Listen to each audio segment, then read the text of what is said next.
Hola, buenas tardes compañeros y amigos de Sociedad Civil Catalana. Una tarde más, Sociedad Civil Catalana está con vosotros con un doble objetivo.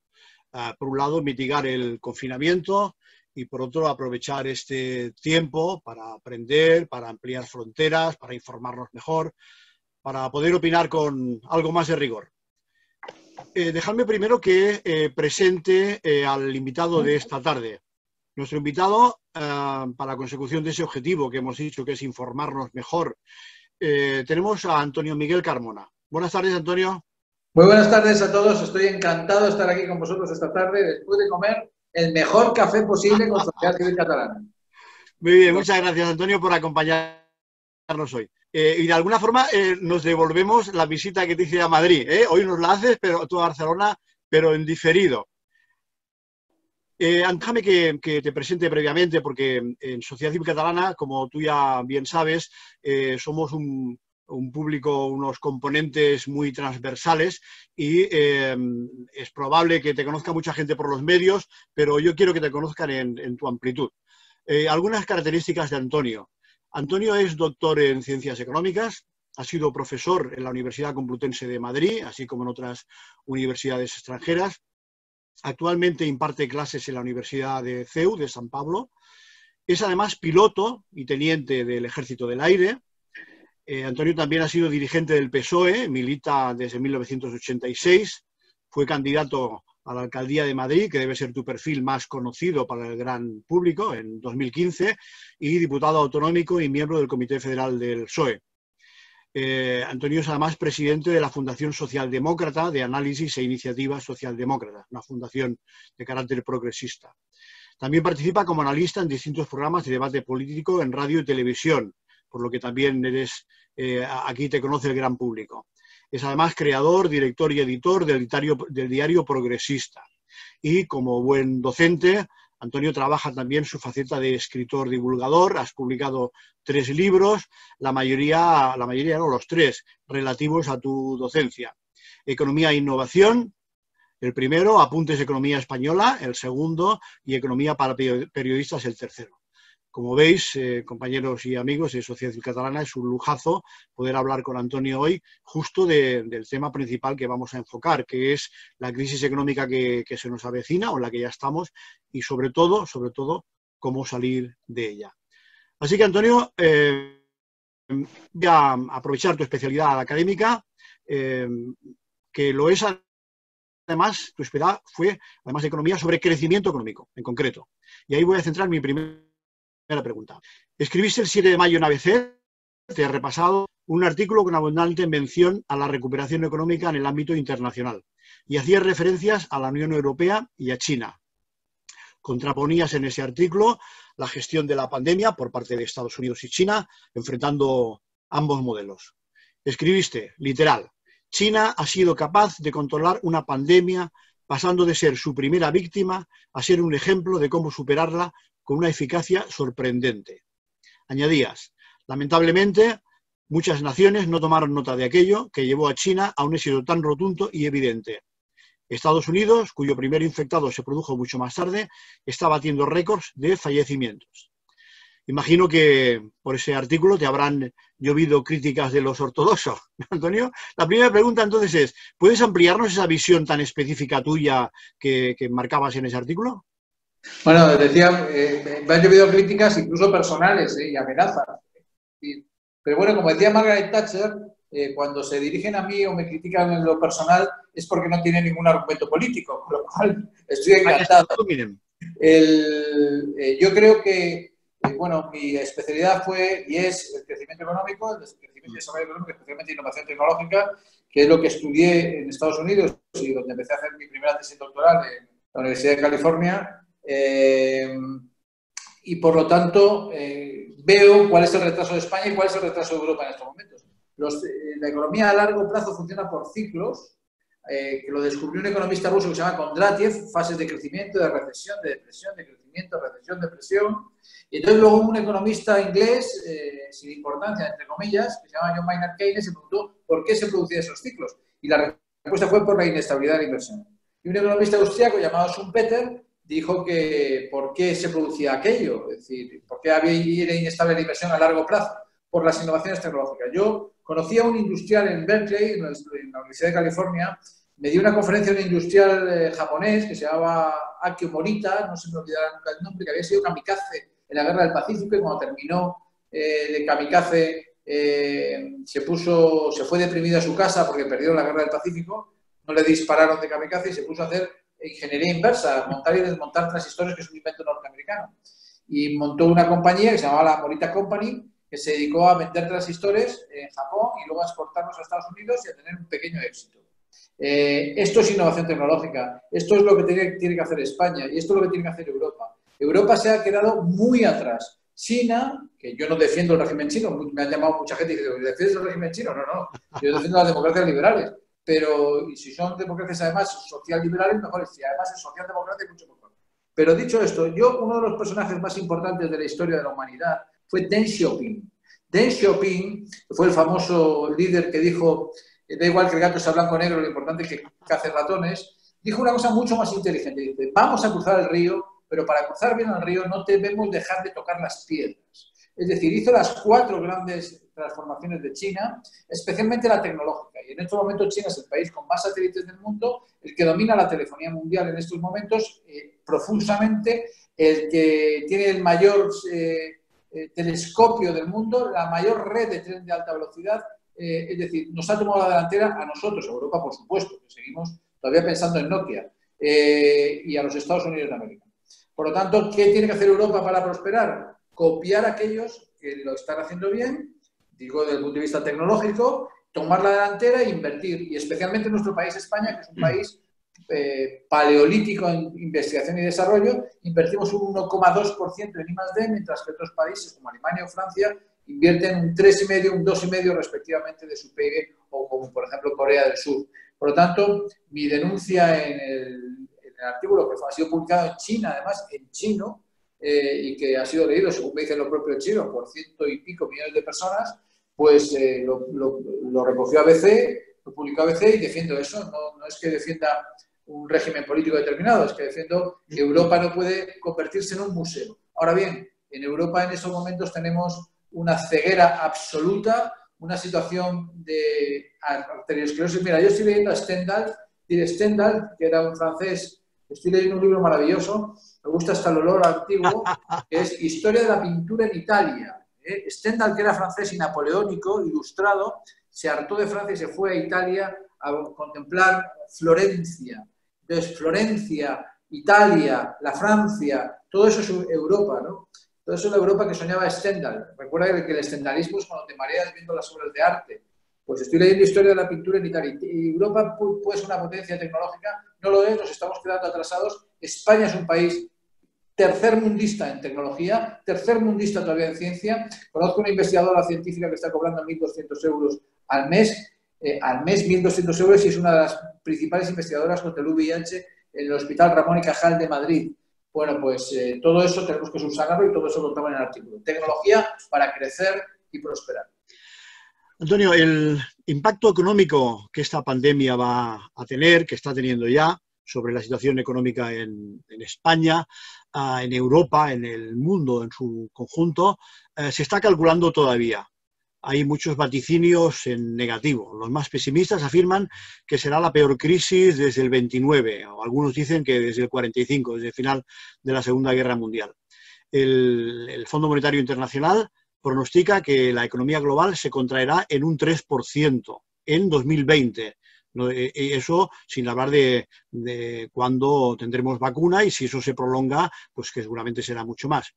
La peor crisis financiera desde la Gran Depresión y las oscuras proyecciones del Fondo Monetario sobre economía mundial por los efectos del coronavirus apuntan también algunos estudios también de la Unión Europea sobre España.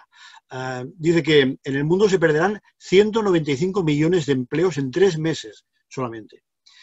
Y la alarmante previsión sobre el impacto de esa pandemia en el mercado laboral puede ser desastroso para la recuperación económica. Afirman también que el mayor impacto económico en España, por nuestras características económicas, será en transportes y en el sector turismo. ayer en concreto se publicaba que se han calculado el bloqueo aéreo amenaza a 1 millón de empleos aproximadamente en las aerolíneas españolas.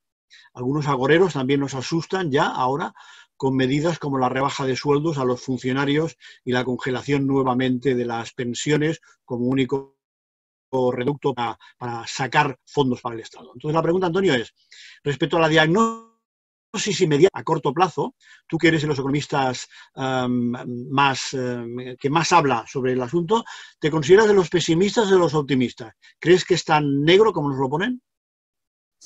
Bueno, yo creo que toda crisis financiera y toda crisis económica, en este caso de oferta y de demanda a la vez, es negro para los trabajadores, para los que más lo necesitan y sobre todo para los países más vulnerables. Nosotros tenemos en España, en relación a la crisis que tú has descrito perfectamente bien, especialmente 3 problemas. El primer problema es que no reconocemos la realidad. Si vas a escuchar el Congreso de los Diputados, escuchas... es como Alicia en el País de las Maravillas. Unos contando el País de las Maravillas y otros que le corten la cabeza, que le corten la cabeza.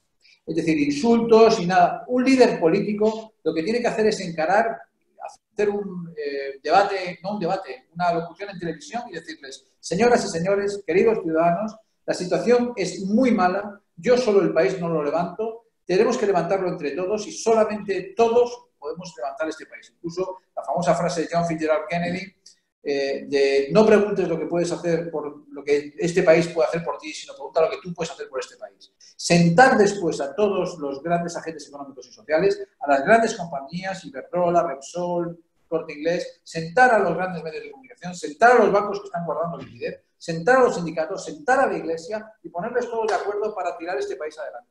Solo con sacrificio, trabajo y sudor, como decía Churchill, sangre, sudor y lágrimas, copiando evidentemente a otros más españoles, podemos salir adelante. Y no reconociendo lo que nos está pasando sería un dramático. Podemos caer más de un 10%. Como me decía el secretario general de la Unión General de Trabajadores, hay ERTEs que no volverán.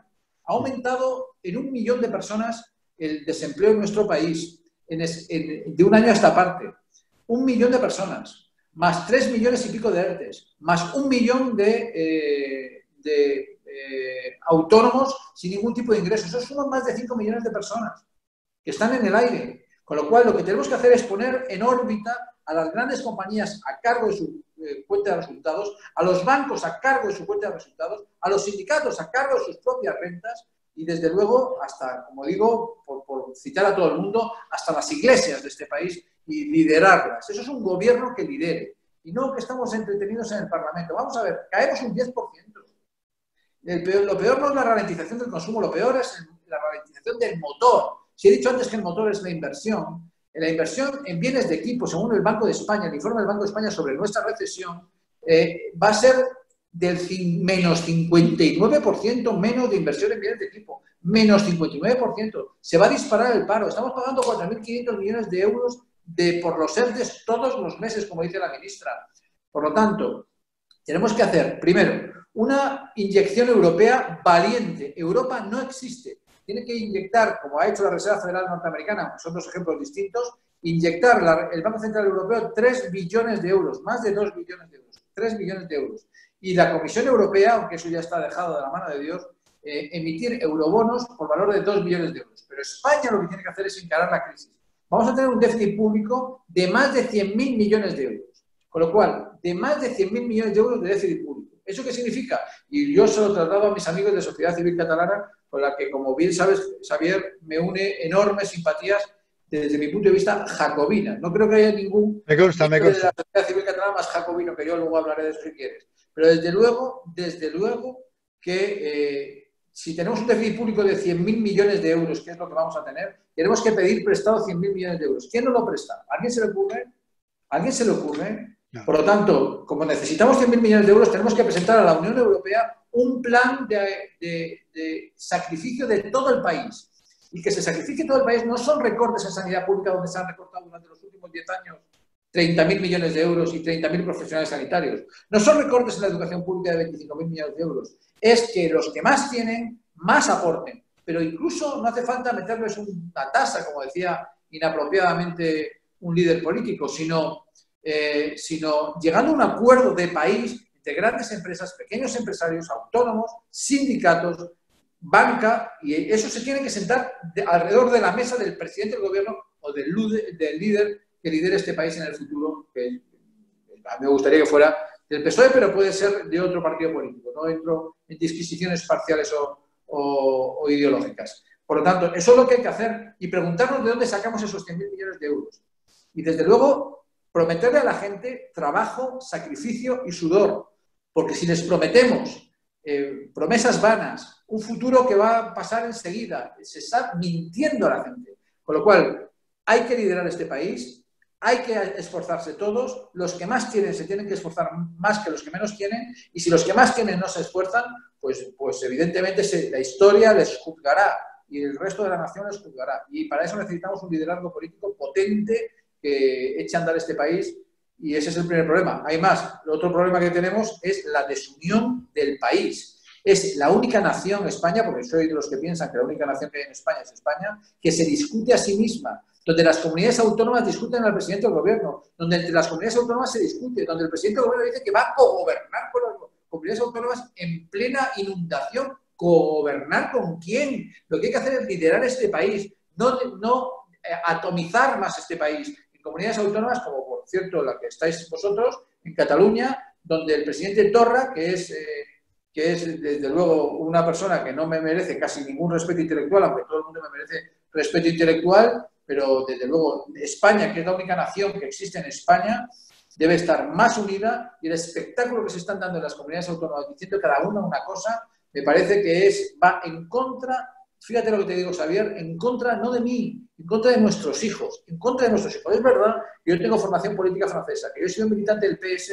Partido Socialista Francés, antes que el PSOE, que soy hijo de la Quinta República, de la Constitución de 1958, de la unidad de Francia, de la escuela pública francesa, que ha convertido Francia en una república potente, y no esta atomización que vivimos en España. ¿Cómo vamos a salvar el barco si están discutiendo el grumete con el capitán con el marinero? Es imposible, con lo cual tenemos que tomar buena nota y volver a ser un país unido, con liderazgos fuertes que lideren la salida de la crisis, una crisis más tecnológica, con una salida mucho más tecnológica, más científica, más seria, más igualitaria y desde luego con más fuerza, como lo está intentando hacer Francia, como lo está intentando hacer Estados Unidos, como lo está intentando hacer Alemania y como lo está intentando hacer otras naciones. Pero yo no gobernaría. Hay que salvar el país y hay que salvar a los más débiles y a los que más lo necesitan. A eso es a lo que te referías en el artículo que te he leído hoy. Le recuerdo a nuestra audiencia de Sociedad Civil Catalana que ese apartado en el que te quejas de la falta de liderazgo en estos momentos está hoy en el Diario Progresista, en tu periódico. Vamos entonces con otra, sobre todo temas de salida de la crisis económica más que diagnóstico. Yo he repasado tus artículos, he leído 3 afirmaciones que hacías recientemente. Decías, si inevitablemente ya compartimos pandemias, riesgos e incertidumbres, debemos ser capaces de compartir también soluciones, certezas y habilidades. La globalización económica exige un marco institucional internacional, capaz de afrontar la recuperación. O compartimos la aldea global o volveremos a recluirnos en nuestras propias cuevas. Europa tiene que abrirse al mundo o se convertirá en un museo, lo acababas de comentar hace un momentito, una nueva frontera. Y España debe dejar de estar ensimismada en políticos con escaso liderazgo, corta visión global, formación mejorable y experiencia viajera irrelevante. Así es una buena foto, ¿eh? Concretemos algo más, Antonio. Algunos analistas económicos apuntan a la teoría aquella de Milton Friedman, de hay que lanzar dinero desde un helicóptero, que traducida a la metáfora es para referirse al dinero al que no hay que ponerle intereses. ¿Sí? El dinero funciona, el Banco Central imprime billetes y eso permite el gasto público en momentos de crisis económica como el de ahora. Entonces la pregunta es, ¿cuál es la salida concreta? ¿Qué medidas le recomendarías tú al gobierno si estuviera entre esa comisión de expertos secretos que nadie sabe? ¿Qué medidas adoptar para la más rápida recuperación económica en Europa en general y en España en particular? Te contaba yo un alumno esta mañana, de que yo doy clase en la Facultad de Ciencias Económicas al último año de la carrera, a los que son de doble licenciatura, doble grado, a quinto de doble grado y a cuarto de grado. Es decir, les queda 2 o 3 semanas para ser economistas. Y yo no soy partidario de la política fiscal Yo sé que les encanta a la derecha y a la izquierda hablar de la política fiscal para salir de esta crisis. Desde luego, subiendo los impuestos no se sale de esta crisis. Bajándolos tampoco. Y generando mucho déficit público. El gasto público ya se ha disparado por razones de estabilizador automático, porque tenemos un déficit público, vamos a tener un déficit público de 100.000 millones de euros. La salida es la política monetaria. La Fed, la Reserva Federal Americana, lo tiene clarísimo, clarísimo.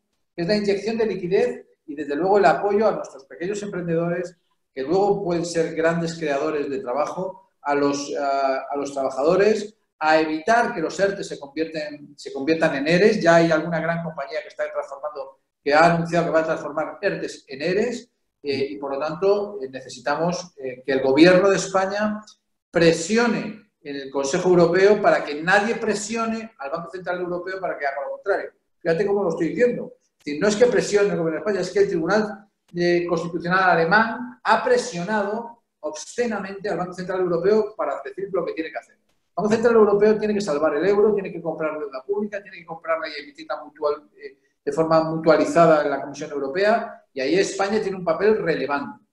Al mismo tiempo, nosotros, por cierto, no se me olvide una cosa importante, nosotros tenemos que dar ejemplo.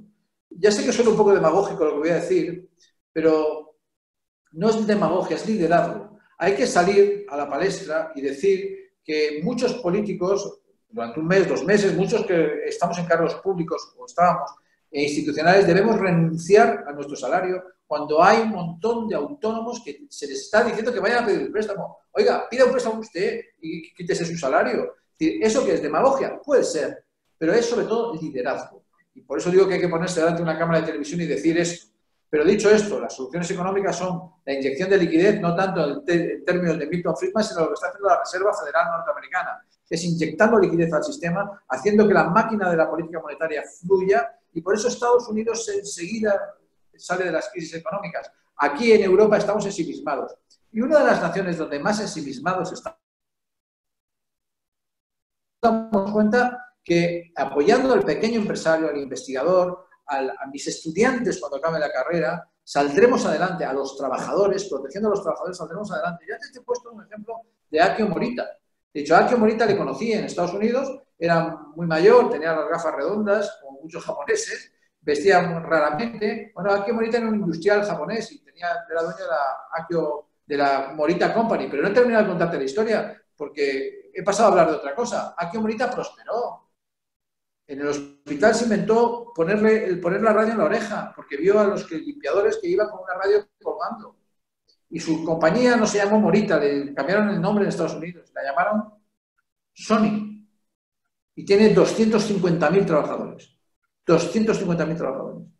Entonces, por ejemplo, Google, cuya capitalización en Wall Street es el 70% del PIB de España. Diréis, bueno, nosotros no defendemos las grandes corporaciones en términos de Galbraith, por supuesto, pero es revelador que nosotros seguimos hablando de Repsol como una de nuestras grandes compañías. ¡Ah, qué bien! Y Google, Apple, Amazon, Microsoft, estamos perdiendo ya no España, sino Europa. Por lo tanto, a largo plazo, tecnología e investigación, con protección de la población, a medio plazo y a corto plazo, inyección de liquidez y política monetaria activa, con emisión de deuda, y para emitir deuda, y aquí voy a decir una cosa muy polémica, Holanda y Alemania nos vetan la emisión de tanta deuda en Bruselas, porque piensan solo en ellos mismos, ¿vale? Pero nosotros también tenemos que hacer un esfuerzo. Cuando tú vas al banco a pedir un crédito, ¿le exiges al banco cómo son las condiciones? ¿O es el banco que te lo exige a ti? Dirás, es que el banco es muy malo y me exige un tipo de interés muy elevado. Ya, pero es que es el banco el que te presta. O vamos a vivir todos debajo de un guindo y nos caemos del guindo pasado mañana. Los mercados internacionales financieros no son ONGs, no son almas de la caridad. Y pensar que Holanda, que en parte es un paraíso fiscal, va a ser un alma de la caridad, pues como decía la señora Merkel, los ahorros de los trabajadores alemanes no van a ir a parar, fíjese usted, le decía al anterior presidente del gobierno, al anterior del anterior, a mi amigo José Rodríguez Zapatero, no van a ir a parar a financiar a los constructores españoles para hacer a los inmobiliarios españoles para hacer 3 millones de pisos vacíos, ¿vale? No. Con lo cual hay que entender y ponerse en la otra parte, pero la solución es corto plazo, Banco Central Europeo, liquidez, creer en el país y, desde luego, a largo plazo, una nueva salida tecnológica y un cambio de estructura económica para ser un país más moderno, donde por lo menos tengamos más de un 2% de nuestro PIB en investigación y desarrollo. Entiendo por tu respuesta de ahora, Antonio, que tú no serías partidario de esa línea que está empezando a aflorar, diciendo que hay que refundar la Unión Europea sin Alemania y Holanda, bajo el liderazgo de Italia, No, Francia, España. no, eso sería imposible, porque la Unión Europea nace en 1951 con el Tratado de París de la CECA, de la Comunidad Económica del Carbono y del Acero, para pacificar la Alsacia y la Lorena entre Alemania y Francia. Alemania es un motor, por supuesto, pero hay que ponerse en la piel de los alemanes. Los alemanes, yo sé que esto me va a suscitar muchos peros, pero estoy haciendo un trazo grueso. Yo hablo con ellos. Los alemanes no quieren que los ahorros de sus trabajadores vayan a pisos vacíos españoles. Como es natural. Y Merkel no quiere eso. Entonces, Holanda es se arena otro costal, porque Holanda es un paraíso fiscal en una parte. Pero, desde luego, refundar Europa es hacer una Europa de los ciudadanos. Mira, Europa es un triángulo de 3 vértices, que es el Consejo Europeo, que es las naciones como sumatorio de Europa, la Comisión, que es el órgano más europeísta, que es el gobierno de la Unión, y el Parlamento, que es el órgano más democrático. Siempre hemos luchado desde Maastricht en 1992 y después en las fracasadas Niza, Ámsterdam, Constitución Europea, en reforzar la Comisión para que haya un mayor poder de unión y reforzar la democracia para que haya más Parlamento. Pero no ha sido así. Juncker fracasó hace un año en intentar que no le vetaran las decisiones financieras del Consejo Europeo. Y con que uno vete en el Consejo Europeo, una nación vete en el Consejo Europeo una decisión financiera, en el Eurogrupo, primero en el ECOFIN, después en el Eurogrupo o en el Consejo de la Unión Europea, en este caso con los presidentes de gobierno, aunque uno solo vete, no sale adelante la decisión. Con lo cual es, como decía Enrique Barón, conversando con él anteanoche, es negociar y negociar y negociar, pero es agotador. Entonces nunca echamos hacia adelante. Mira, Deng Xiaoping en China, y yo, Europa es bastante más avanzada democráticamente que China, pero Deng Xiaoping conoció el mundo. Con 16 años cruzó el Yangtze y se fue a Francia a estudiar y aprendió de Francia. Y cuando volvió a China, evidentemente era un líder juvenil del Partido Comunista, luego llegó a primer secretario del Partido Comunista chino y lo que aprendió de fuera lo trajo a China y, evidentemente, no es un país con la democracia liberal que tenemos en Europa, entre otras razones porque cruzan el río, están todavía cruzando el río, con lo cual dejémosles que sigan cruzando el río, pero desde luego aprendieron de fuera. Pues nosotros tenemos que aprender también de fuera, del exterior y de todo lo bien que lo hacen los demás. Con lo cual entiendo, Antonio, por lo que vas diciendo, que tú tampoco serías partidario de las declaraciones del Premio Nobel de Economía de Josep Sling. Hablaba recientemente que había que cambiar las reglas, que repensar el sistema. Decía que hace meses atrás al Vaticano que la economía capitalista debía cambiar sus reglas porque la gente ha perdido la confianza en ella. Es decir, a reset, entonces hay que repensar el sistema económico. ¿Cómo lo ves tú desde tu perspectiva generalista y además como hombre de izquierda? Pues, hombre, yo creo que el capitalismo es la propiedad colectiva, el capitalismo es la propiedad privada de los medios de producción, ¿vale? Es la mano que mece la cuna. Con lo cual, según la tasa de ganancia, pues el que es dueño del capital, pues tiene más tasa de ganancia que el asalariado. Con lo cual se produce desigualdades. Esto es evidente, esto lo reconocen hasta los más exacerbados liberales. Bueno, en España no hay liberales. Un diputado británico laborista me dijo por qué en España los conservadores se llaman liberales. No supe qué responder. Lo cierto y verdad es que el capitalismo genera graves desigualdades y graves sacrificios. Entonces necesitamos, desde los conservadores hasta los socialdemócratas, incluidos los liberales, necesitamos compensar esas desigualdades. Cuanta más gente esté educada en la educación pública o privada, cuanta más sana esté la gente en la sanidad pública o privada, cuanto más preparados estemos y cuanto más innovadores tenemos, crearemos una república en términos amplios, no digo de discutir al rey, sino en términos amplios, una república, aunque yo soy republicano francés, una república mucho más próspera. Si logramos que los hijos de los trabajadores tengan facilidades inmensas para poder estudiar y sanar, si logramos que los menos desfavorecidos puedan tener renta, que puedan tener oportunidades, lograremos que las innovaciones tecnológicas que ya nos vienen encima puedan hacer prosperar y podamos erradicar y abolir la pobreza. Eso es lo que yo combato del capitalismo. Porque hay grandes innovaciones ya. Es decir, Google está investigando en estos momentos el exocórtex. Es decir, cómo conectar a través de una interfaz tu mente con la nube. Y tú dirás, esto lo dice un profesor loco. Bueno, esto lo dice la Universidad de la Singularidad en California. Se está trabajando en Estados Unidos y Google está invirtiendo muchísimo dinero en esto. Muchísimo dinero en esto. Se está investigando a operar a distancia. De hecho, ya se está haciendo con más precisión que la mano de un cirujano a través de un robot. Es decir, se está investigando, por supuesto, el coche eléctrico, el coche autónomo y guiado sin necesidad de la mano del hombre directamente. Es decir, el genoma humano, se ha frenado prácticamente la evolución o los síntomas o la sintomatología de una buena parte del Parkinson. Se está investigando el ELA. A través del genoma humano estamos viviendo una época apasionante desde un punto de vista tecnológico y científico. ¿España se va a quedar atrás de nuevo como en el siglo XIX? ¿Nos vamos a quedar atrás? Nos vamos a quedar atrás porque nuestra gran discusión es si Cataluña es una nación o no lo es. Oiga, Cataluña es más que una nación, déjame que te lo diga, porque sé a quién me estoy dirigiendo. Cataluña es mucho más que una nación, es una región de España. Después te pregunto más sobre eso, Antonio. Hablando de que, como tú decías, que estamos en un mercado global, en una aldea global, y que la recuperación tiene que ser en el conjunto del mundo, en el conjunto del planeta, ¿tú no crees que con la débil situación económica, política y sanitaria que tiene el continente sudamericano y África, pueden ser un lastre para la recuperación del conjunto del mundo, o puede generar que si ahí no son capaces de resolver el problema haya nuevas olas de inmigraciones? Recuerda cómo he empezado yo la entrevista y la conversación contigo, que es recordando las ondas largas de Kondratiev, de recesiones, depresiones, expansiones, de que eso se produce gracias a la inestabilidad de la inversión y que la inversión a largo plazo es inestable por las innovaciones tecnológicas. Si democratizamos las innovaciones tecnológicas, si logramos que la difusión, no la patente, la difusión de las innovaciones tecnológicas también infecte, en el mejor de los sentidos, a los países menos desarrollados como África o como Latinoamérica, lograremos que, por supuesto, nunca van a ser un lastre, porque un mundo que prospera a dos velocidades es un mundo tan injusto que es un mundo que a mí no me gustaría vivir.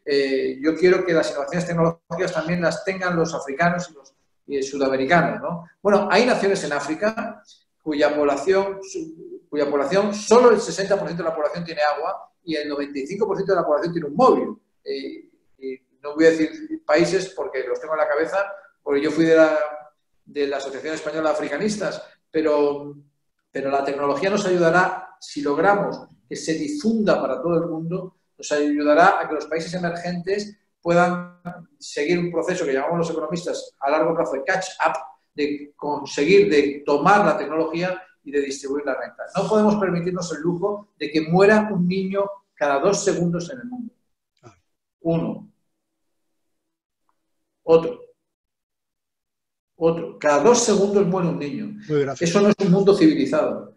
No es un mundo civilizado. Un mundo civilizado no Madrid, Barcelona, Nueva York o Londres, París, a la que yo tanto amo, o Berlín, no pueden dormir tranquilos cuando se muere un niño por cada 2 segundos, ¿no? Por hidroencefalia o por falta de alimentos. Por lo tanto, las tecnologías, el crecimiento económico debe difundirse y para eso necesitamos un marco institucional que logre una distribución secundaria de la renta también a nivel internacional.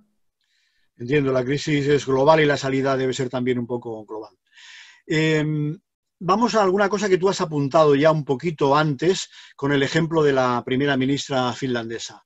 Respecto a ajustarnos el cinturón en España para contribuir a salir de la crisis económica, apuntábamos antes el peligro de que el gobierno recurra a políticas facilonas, como en otros momentos, el tema fiscal, o recortes salariales y de pensiones, salariales en ese caso a los funcionarios, como ya nos pasó, yo en aquel momento era funcionario, en 2008 y tuvimos un grave recorte.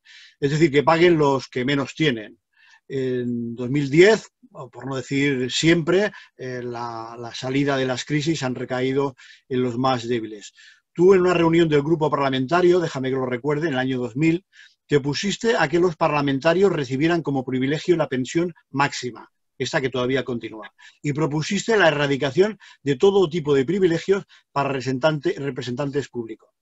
Puestos en presente, ahora, ¿no te parece que el gobierno, los parlamentarios nacionales y autonómicos debían dar ejemplo? Lo digo porque Torra, el presidente de la Generalitat de Cataluña, el político que cobra el 50% más que el presidente del gobierno, no sé para cuándo esto de la homologación de sueldos públicos, en algún momento habría que abordarlo, es decir, el presidente de una de las 17 autonomías cobra más del 50% que un presidente del gobierno o que cualquier ministro.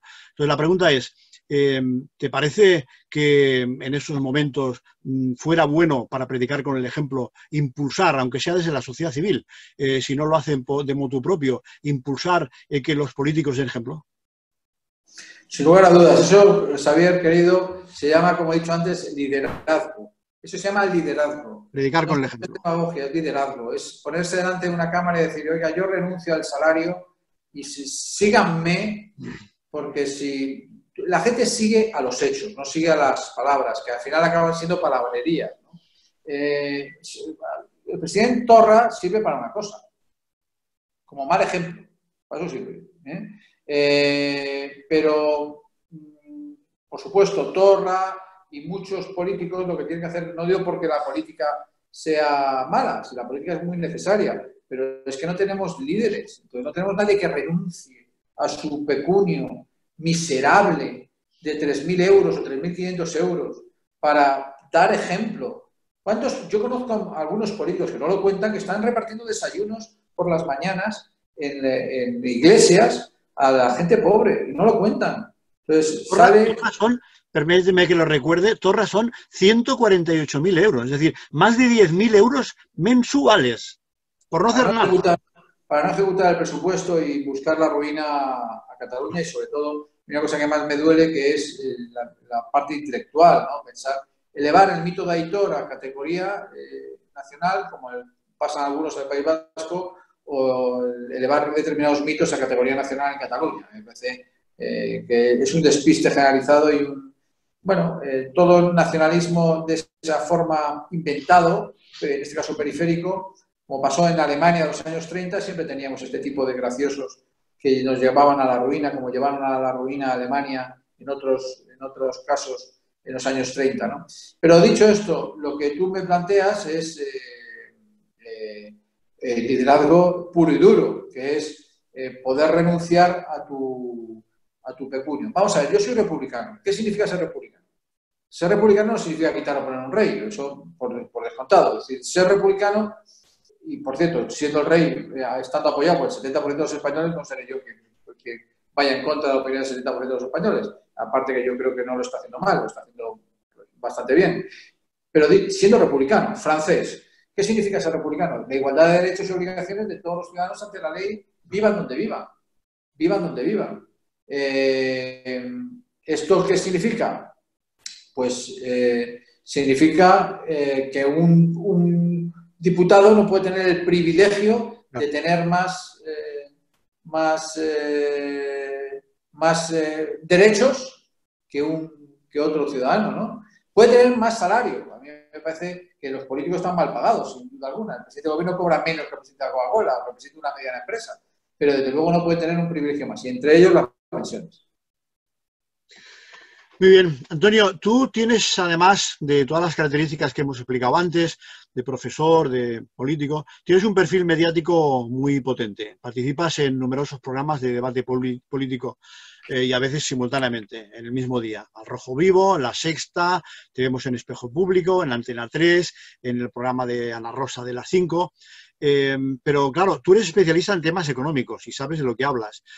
Algunos, me apunto, yo personalmente, nos da mucha rabia ver a tertulianos, además, que cobran y cobran muy bien por asistir cada día, cada semana a estos medios, y vemos a tertulianos que opinan con la misma osadía y facilidad sobre la alineación del Betis en fútbol, sobre la física cuántica, sobre el último lío de faldas del Paquirrín o sobre cualquier medida en estos momentos a adoptar para diagnosticar mejor o cómo salir de la crisis económica y sus planteamientos. ¿Tú no opinas que esto, además de la falta de liderazgo que planteabas antes de los políticos, esto desprestigia, cansa, aburre mucho a la gente? Es que hay mucho opinólogo con carnet, permíteme la licencia, de anís del mono, las tertulias. ¿Te sientes tú cómodo compartiendo espacios mediáticos con gente tan amarillista? Pues mira, yo me siento cómodo leyendo a Stendhal la historia de la pintura italiana, que es como mejor me siento. Yo creo que vivimos en un mundo absolutamente frívolo, en el que de lo único que se habla es de lo superficial. Se tocan los temas en las tertulias de forma muy superficial, y desde luego no se profundiza para nada en lo importante que es los temas importantes. Claro. ¿Qué temas importantes son? La sanidad pública, la educación pública, se habla sin ningún rigor, se polariza uno enseguida. Me polarizo yo, porque si el de enfrente radicaliza su posición, yo radicalizo mi posición. Si el de enfrente se frivoliza su discurso, yo frivolizo mi discurso. Es decir, la frivolidad, la demagogia son altamente contagiosas. Es como el COVID-19. Claro. Son muy contagiosos. Y desde luego yo vivo mucha frivolidad en muchos debates. Y muchas veces falta de honestidad, ¿no? En política, por cierto, los que más se dedican a las políticas son los tertulianos estos, ¿no? Son los que más se dedican a la política, con lo cual, pues evidentemente, los políticos son los que menos se dedican a la política, porque los que más son los tertulianos que están todo el día hablando de política y todo el mundo. Hay periodistas que me intentan explicar a mí cómo es el PSOE. Pues bueno, o cuáles son las decisiones últimas que se han tomado y por qué se han tomado. Yo no digo que haya periodistas muy bien informados, pero desde luego la frivolidad es la tónica permanente. La tónica permanente. Si tú pones una ópera en la televisión pública, que por cierto ha dejado de ser televisión de servicio público, si tú pones, bueno, no te quiero contar TV3 directamente es una máquina de propaganda. Agitación y propaganda, sí. Exactamente, pero de televisión española, que no creo que sea propaganda, pero tiene que recuperar su perfil de servicio público, ¿no? A mí me gusta la ópera, pero a mí me gusta sobre todo que a mis hijos, a mis hijas les guste, intenten que les guste la ópera. No que les guste, que intenten que les guste la ópera, ¿no? Y por lo tanto, pues tenemos que hacer un esfuerzo en que la frivolidad, los tertulianos, pues sean un poco más rigurosos. Muy bien, Antonio, vamos con la última pregunta. Porque mi intención, sobre todo para el formato este que hacemos de las charlas, es no pasarnos de la hora y ahora mismo pues estamos en los 40 minutos. Déjame que te preguntemos aquello que decíamos, déjame que hablemos de nuestro libro, del libro de Sociedad Civil Catalana, que algunas cosas ya has comentado, pero un poquito más ampliamente.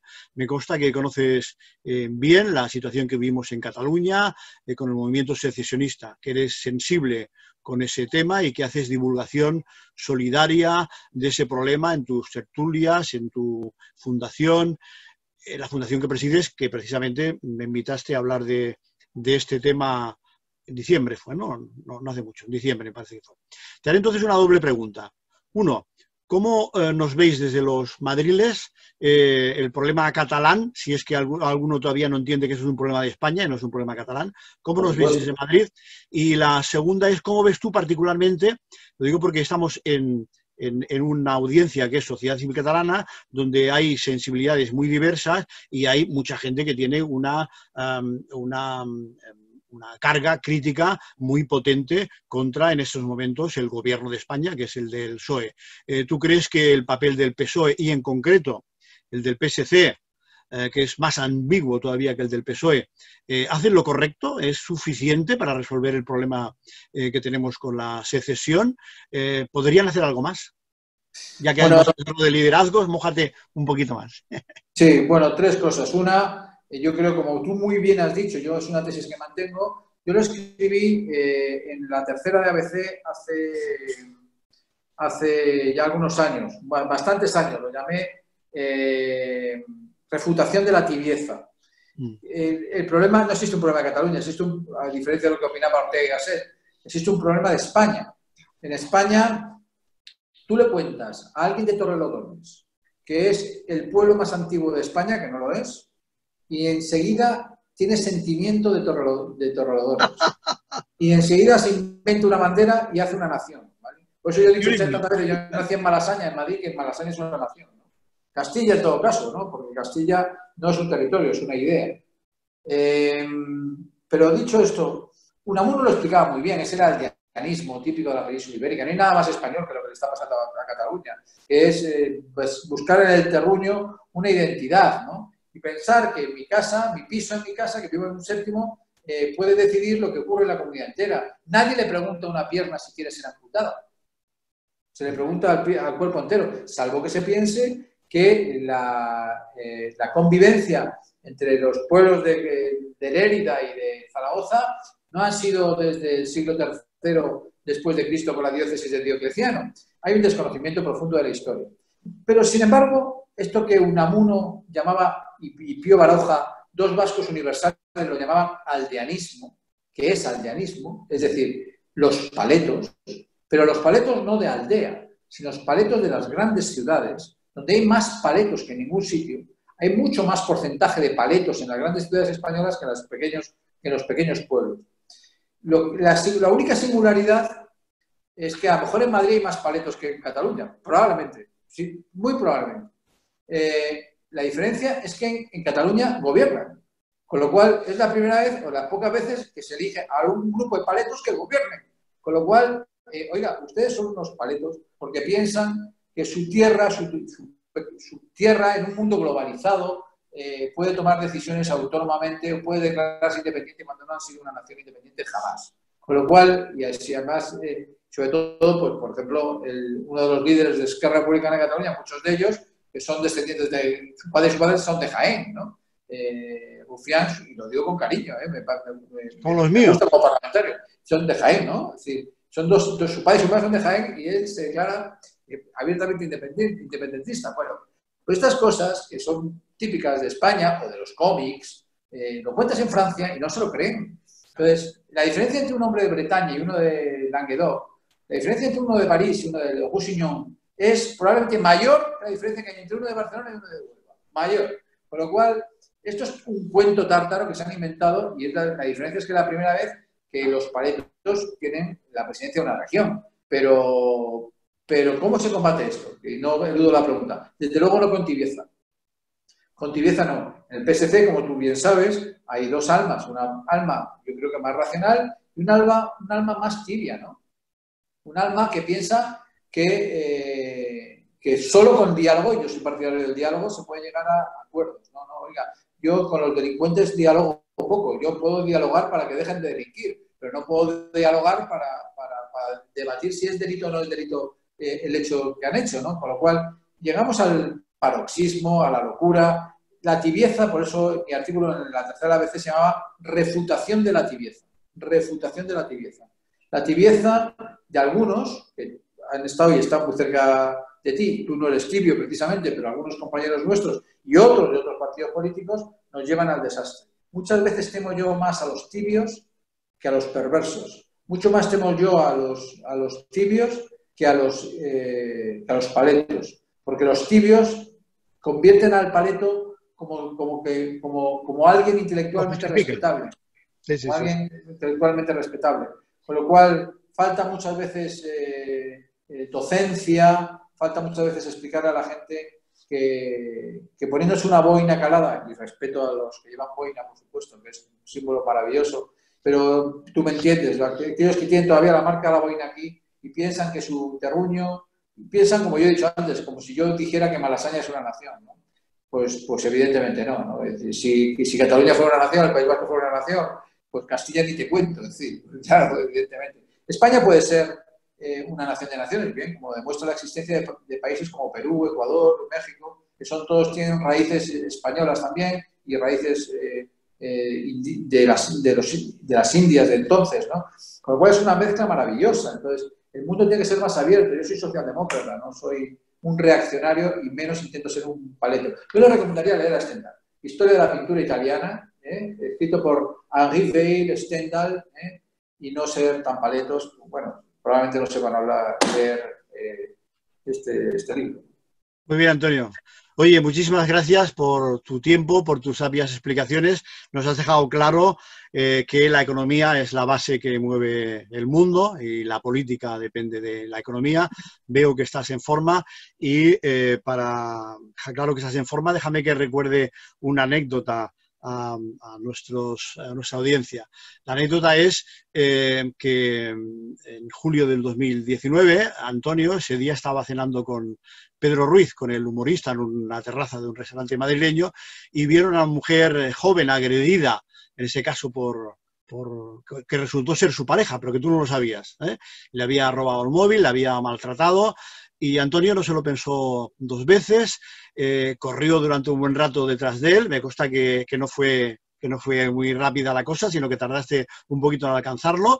La carrera duró un rato y una vez lo alcanzaste, lo redujiste, ya hemos dicho que ha sido teniente del ejército, lo redujo, recuperó el móvil y tal. Este ha sido nuestro hombre de hoy, una persona no solamente ilustrada, comprometida, solidaria y valiente. Con lo cual yo te lo agradezco profundamente, Antonio. Creo que a nosotros, a la gente de Sociedad Civil Catalana, nos hacía falta una visión progresista como la tuya. Un abrazo virtual hasta que nos lo podamos dar otra vez. Venga, un Un abrazo. abrazo a todos. Penséis como penséis. Un abrazo a todos.